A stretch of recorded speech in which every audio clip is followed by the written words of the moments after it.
Welcome back to the Citizen channel. I hope you're all staying safe and well. I'm continuing a look at the history of Manchester City since 1880. Yes, we have our older version, which is up to the mid-70s, and this is the newer version. We're looking at season 2024-25, so we're looking at that, and we're up to December. So if you've not watched up to November, have a look back, or pick and choose, whichever you prefer. Things were a little bit better leading up to November, but of course, as we hit December, we're hoping for things to improve. This is part one of two. So November itself saw us drop from top of the Premier League down to fourth, and we were comfortably at the start of November in a seeded Champions League spot, and now as December reared its ugly head, we're back in 17th as a result of 4 defeats and 1 draw. December, as far as teams playing, is no easier task. And we're going to start with a 1st of December trip to Premier League and Champions League leaders Liverpool, where Arne Slot could not have asked for a better start to his tenure. So there we go, 1st of December. Hard to find a City fan on social media optimistic about this one. We started the game 5th after Chelsea won in the early morning kickoff. Rightly so, lack of confidence. It ended Liverpool 2, City 0. 4 p.m. kickoff, match day 13. Pep made 3 changes to the Feyenoord game. Ederson was dropped, so too was Gvardiol. Diaz came back into the team, which was a good sign. Ortega, Walker, Akanji, Diaz, Aki Lewis, Gundo, Nunez, Bernardo, Foden and Haaland. On the bench, Ederson, Carson, Grealish, Doku, De Bruyne, Gvardiol, Savinho, O'Reilly and McAtee. Liverpool made 4 changes to their last game against Madrid. This is their starting 11. Kelleher, Alexander-Arnold, Gomez, Van Dijk, Robertson, Gravenberch, Szoboszlai, McAllister, Salah, Nunez and Gakpo. Well, the game, key moments, we switched them round. At least we won the toss. That's about as good as it got. 3 or 4 good chances before the inevitable. Just 12 minutes in, it's set 1-0 and Salah on the score sheet. His ball is a beauty by setting defenders. It's Salah's assist. He's got about 100 of them, I think, as I'm recording this. He bisects the defenders and Ortega into that area of uncertainty, and Gakpo was at the back post to make it 1-0. 32 minutes, Foden was booked for a shirt pull, yet Liverpool players have been at it all 30 minutes till then, but nothing for them. 39 minutes, City's first shot of sorts. Robertson lets in Lewis, and the ball is jabbed wide by the young lad with an outside of the foot effort. This had come after Liverpool continues to dominate after going 1-0 up. Half-time, 1-0. Thankfully, it's only 1-0, I thought, but really, can we see us get back into it? My half-time thoughts? Probably not. Despite more possession for City, the chances still fall to Liverpool, who appeared to sit back this half, which was a bit odd. 57 minutes, Savi and Doku came on. Gundo and Nunez went off. On 76 minutes, it's 2-0 and game over. Another City defensive disaster class. Diaz tries some sort of backflip instead of clearing his lines. Nunez robs Walker, who took the ball and lost it immediately. Ortega then relies on his inner Ederson and charges out and classes the forward, and it's in the box, so it's bound to be a penalty for Liverpool. 78 minutes, 2-0. Ortega picks the right way, but Salah places it right in the corner. 80 minutes, Foden and Lewis off, De Bruyne and Grealish on. 83 minutes, Van Dijk slips up and De Bruyne has a chance to score. He tries to nutmeg the keeper, Kelleher, who gratefully plonks his arse on the ball. Haaland may have been available to his left if he'd looked. Ortega makes a standard save and a Bernardo effort is blocked as 4 minutes injury time play out. Sum up, Liverpool strangely held back in the second half and City looked better until another defensive keystone cop moment hands Liverpool a penalty and a 2-0 win. But in fairness, apart from that KDB effort, City never came close. City still sat 5th, 11 points behind Liverpool after 13 games. Stats, Liverpool 18 shots, 7 on targets, 7 for us, just 2 on target. Possession 56% for City. Passes 412 for them, 530 for us. We had 88% pass accuracy, just 83 for Liverpool. Fouls 9 from them, 8 from us. Yellows 1 for them, 3 for us. No surprise there. Man of the match, generally, we thought Ortega probably on that one. Some headlines, the Daily Mail back page. Lewis Steele says, "We can't handle it. Pep's warning after Liverpool pile on pain for tumbling City." Inside Oliver Holt, humbled City got what they deserved. This looks like the end of an era. Ortega top score with a 7. Lewis Steele inside said, "Like lions at feeding time inside Slot's masterclass, they turned City into a nervous wreck." And the local rag, the Manchester Evening News back page, Anfield gap, Blues fall 11 points behind leaders after 4th league loss on the spin. Inside Simon Bukowski, no instant fixes for City, multitude of problems. Doku, the sub, believe it or not, top rated with a 7. Tyrone Marshall says, "Crisis deepens with fractures clear to see." On to Monday the 2nd of December as 2,000 or 3,000 seats remain unsold for City's upcoming match with Nottingham Forest. It didn't look too bad on the night when we went. The FA Cup draw for the 3rd round hands City a home tie against Division 2 Salford City. Well, there's a new team to tick off. Wednesday the 4th of December, numerous empty seats, but not quite as bad as I'd imagined, but a good atmosphere from the City fans nonetheless. It ended City 3, Forest 0. 7:30pm kick-off like the old days. Match day 14, Pep's 11, 4 changes to the Liverpool game. Foden had bronchitis, so he was out, and we were glad to see KDB start this one. City, Ortega, Akanji, Diaz, Aki, Gvardiol, Silva, Gundogan, De Bruyne, Doku, Haaland and Grealish. On the bench, Edison, Carson, Walker, Savi, Matthias, Luis, Nunez, Wright, O'Reilly, Lewis and McAtee. The Forest starting 11, Sells, Aina, Milenkovic, Murillo, Alex, Yates, Dominguez, Alanga, Gibbs-White, Jota, Silva and Wood. Story of the game or highlights, 8 minutes, it's 1-0. Ilkay, cleverly found by Josko Gvardiol, chips the ball to De Bruyne at the far post and he headed it goalwards with Bernardo in the middle getting a final touch on the line. It's 1-0. Ortega was kept busy with a couple of saves, but Gvardiol should have extended City's lead with 2 good chances, but he didn't. 30 minutes, so it is 2-0. KDB struck a sumptuous drive into the top corner after clever play from Doku to set him up. 41 minutes, Jack Grealish showing impressive defensive capabilities, blocked Alex Moreno's goal-bound effort. Half-time, reasonably comfortable, so far so good. The second half, Walker came on for Akanji. 52 minutes, Gundo tries to swap shirts nice and early. Gibbs-White and goes into the book. 57 minutes, Jezza charged at the Forest backline on 57 minutes before letting fly with an unstoppable strike. Haaland with a nice assist before Doku finished. After slaloming through the defence, early sprinted forward and waited, but he wasn't needed this time. 69 minutes, Bernardo picks up a yellow card. 74 minutes, a knackered KDB replaced by Rico Lewis. 87 minutes, Doku could and maybe should have added to the scoreline in the closing stage as he again racing on goal before firing high and handsome, while Haaland's cheeky clever chip looked anything but at the death as it went well over. 90 minutes, Savi, McAtee, Nunez on, Doku, Aki and Grealish off. We had 5 minutes injury time. To sum up, a comfortable win in the end. Forest had chances, but the scoreline was a fairly good reflection. Sadly, injuries to Aki and Akanji soured the night a little. Stats, City shots 17-7 on target, Forest 12-3 on target. We had 67% of possession. We made 548 passes to their 277. Our pass accuracy was 88% to their 79, and fouls 7 from us, 15 by them. A couple of yellow cards for us, 4 for them. City man of the match for me. KDB was a man of the match for me. Doku from Grealish and KDB. Some headlines: the Daily Mail inside, Jack Gorm, De Bruyne puts a pep back into City's step at last. Jack gave KDB a top rating of 8.5. The local rag, the Manchester Evening News, front and back page. Kev's simply the best and back in the groove. It's inside, Simon B said, De Bruyne rolls back the years to run the show as City stop the rot.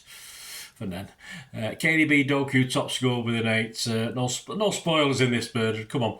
Thursday the 5th of December 2024, Matthias Nunez was voted our Etihad Player of the Month for November. Fans selected him ahead of Phil Foden and Edison to win the award for the first time in his City career. And the draw for the FIFA Club World Cup 2025, City will play Wydad AC and Al Ain FC and Juventus in Group G of the club Club World Cup. Our first match is in the new tournament set to take place across in the United States between the 15th of June and the 13th of July. We'll see us go up against Moroccan side Wydad AC. We will then face United Arab Emirates-based Al Ain FC before completing our group stage against Italian giants Juventus. On to the 7th of December 2024, a trip down to London, and it ended Palace 2, City 2, a 3 p.m. kickoff, match day 15. Pep's 11 made 4 changes to the Forest game. Ortega, Walker, Diaz, Gvardiol, Lewis, Gundo, Bernardo, De Bruyne, Xavi, Nunes and Haaland. On the bench, Ederson, Carson, Grealish, Doku, Wright, Simpson, Pusey, O'Reilly, McAtee and Wilson Esbrand. Palace's starting 11, Henderson, Guy, Lacroix, Chalobah, Mitchell, Lerner, Hughes, Munoz, Easy, Sarr and Mateta. Highlights, 4 minutes, were 1-0 down. Muniz with the goal. It looked tight, but Walker played him on when looking across the pitch. Gundo originally lost the ball in midfield. Lewis and Gvardiol were nowhere. Ortega got something on the shot, but couldn't keep it out. 30 minutes, Diaz blocks another chance. He blocked 1 or 2 before this, and soon it's up the left wing, and a great cross from Nunes, and Haaland beats his marker to head in at the far corner as the keeper looked admiringly on. Plus 3 minutes, half-time 1-1. Some last-ditch stuff, especially from Diaz, but City go on. And KDB stays on the pitch, but this is pretty finely balanced, I thought. Second 45, 56 minutes, a Silva mistake leads to a corner. Maxence Lacroix, free header from a corner. Walker in front of him didn't even make an effort. Not sure where Ortega was as he headed it inside the 6-yard box. Well, he was just stood on his line.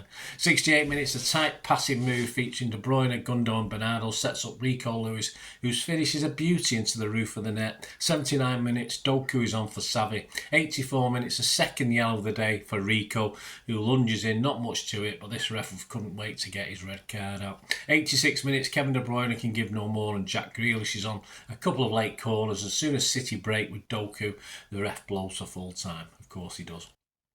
Some bits from City in this one, but always looked vulnerable, and Diaz kept us in it at times with blocks at the back.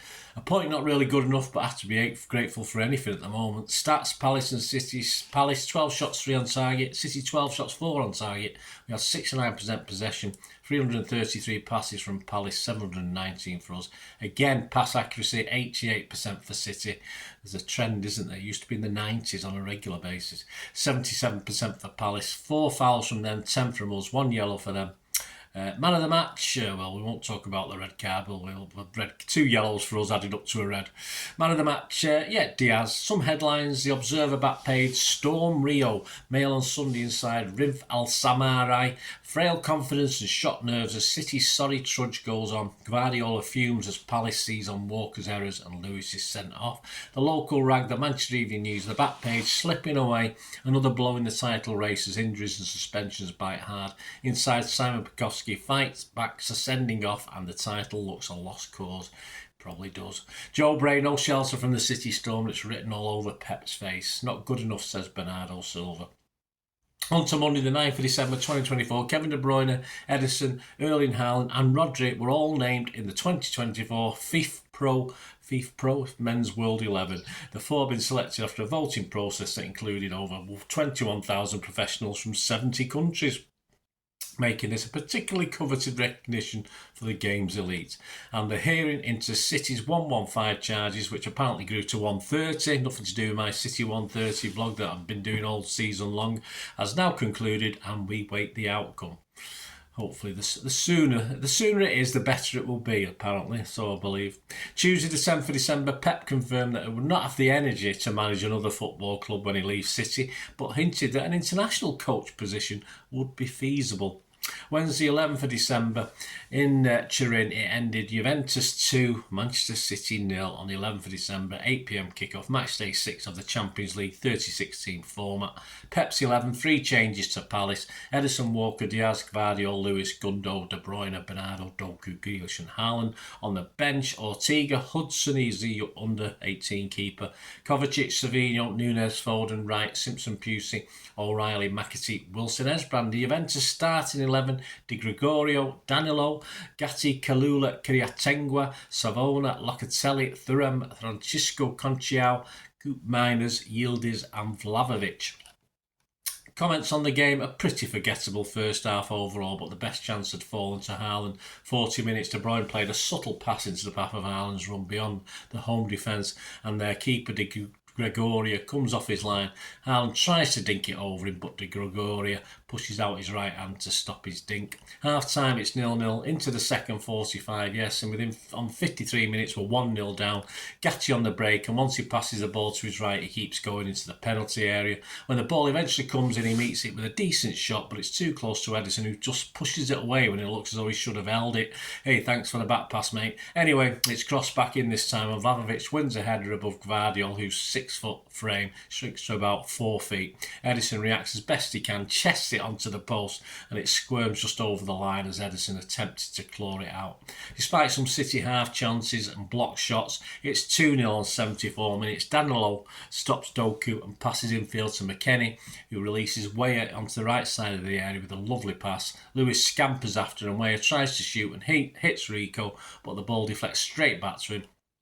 And at the second attempt, he picks out an unmarked McKennie, who's run into the area, and the American acrobatically volleys into the corner past Diaz and Ederson. 79 minutes, Xavi came on for Doku. 84 minutes, Grealish earns the game's first booking for tripping Locatelli. 86 minutes, Bernardo Silva is booked for a push and a moan. 87 minutes, Nunez is on for Grealish. We have 3 minutes extra time, but it ends 2-0 for them. Juventus, 10 shots, 5 on target. Us, 12 shots, 3 on target. We had 69% of the possession. 310 passes by them, 698 by us. The pass accuracy for us was excellent, actually. 93% didn't do as much good. 85% for Juve. 8 fouls from them, 7 from us. 1 yellow for them, 2 for us. And we now sit 22nd in the 36-team tournament, clinging on to a qualifier for the round of 16 unseeded spot, of course, because the first 24 don't get dumped out. So we're clinging on by a couple of spots. Some headlines: the back page of the Mirror, Simon Mullock, Juve got a fight. You've got a big fight now, Pep. See what they did there. City lose again. They face a big battle to reach the last 16. The Times said City slump shows no sign of stopping. The Daily Mail's Jack Gorn, fight of our lives. It's now 1 win in 10 for City, and Pep admits they're in desperate battle to avoid a shock Euro exit. Inside, Pep powerless to halt City slide, and it's no laughing matter. It's not. KDB and Grealish though are both rated a 7. Manchester Evening News, back page, Turin trouble. I like that one. Inside, Joe Bray, City leaders running out of ideas as side looks all out of confidence. Pep admits target now is to qualify. Certainly is. On the 13th of December, better news, although off the pitch. City released its annual report for the 23-24 historic 4-in-a-row title-winning season. It confirmed a third consecutive year of record-breaking revenues, increasing to £715 million, with a sustained profitability at £73.8 million. There you go. Doesn't really help the problems on it, does it? Join me, please, in part 2, as yes, United visit the Etihad, and City desperately tried to find some form with a Boxing Day home game with Everton, and face 2 trips to the Midlands to face Aston Villa and Leicester. There you go, guys. Hope you enjoyed that. Let us know your memories. It'd be wonderful to hear them. Please do stay tuned if you can, guys, for information on my socials and how you can support and help, and I follow you back on different things as well if you can do that. And stay tuned for ways of supporting the channel if you like what I try and do. Thank you. I hope you enjoyed the feature, and if you can support me through the subscription, if you can subscribe, guys, that'd be wonderful if you've not already done so. We do actually have memberships at the moment, just 99p a month, so you get access to all my City stuff, including all the history vlogs, dozens and dozens not been published yet that you get immediate access to, and every time I do a edit and do a vlog, you get immediate access to it as well. So you can have a copy of scripts as well if you want any hard copy of the sort of things I do on matches and teams and managers and players, etc. So if you can join the membership, that'd be wonderful. We do have sponsors at the moment. Piat 6505 are our current sponsors. They have a little eBay shop, so if you check in the comments section, there's a link there to the shop. They sell movie posters from the 90s and 2000s. They sell DVDs, some classic Hollywood movies, some classic foreign language ones. And if you do see anything you fancy on there, if you do place an order, just mention me, just say Bernard sent you, and you automatically get 10% reduction in the cost of your order. So fill your boots, guys, and my thanks to P6505. And yeah, if you want to support the channel just by watching the ads, that helps. Watch the ads, let them play through while you just have to check your phone or something, let it play out. And of course, if you follow any of the links, that always works as well. If you follow a link to one of the ads and you fancy something, I've done it myself. I've followed a link and actually purchased something from another organisation. But it can happen. It can happen. Not all ads are stuff you're not interested in. And of course, if you can give us a like, guys, that's be absolutely fantastic. All likes are much appreciated. Anyway, thanks for watching. Until the next time, of course, I only ever ask one thing, don't I? Please, I ask you all to stay safe, especially you Blues. Until the next time, come on, City. Bye for now.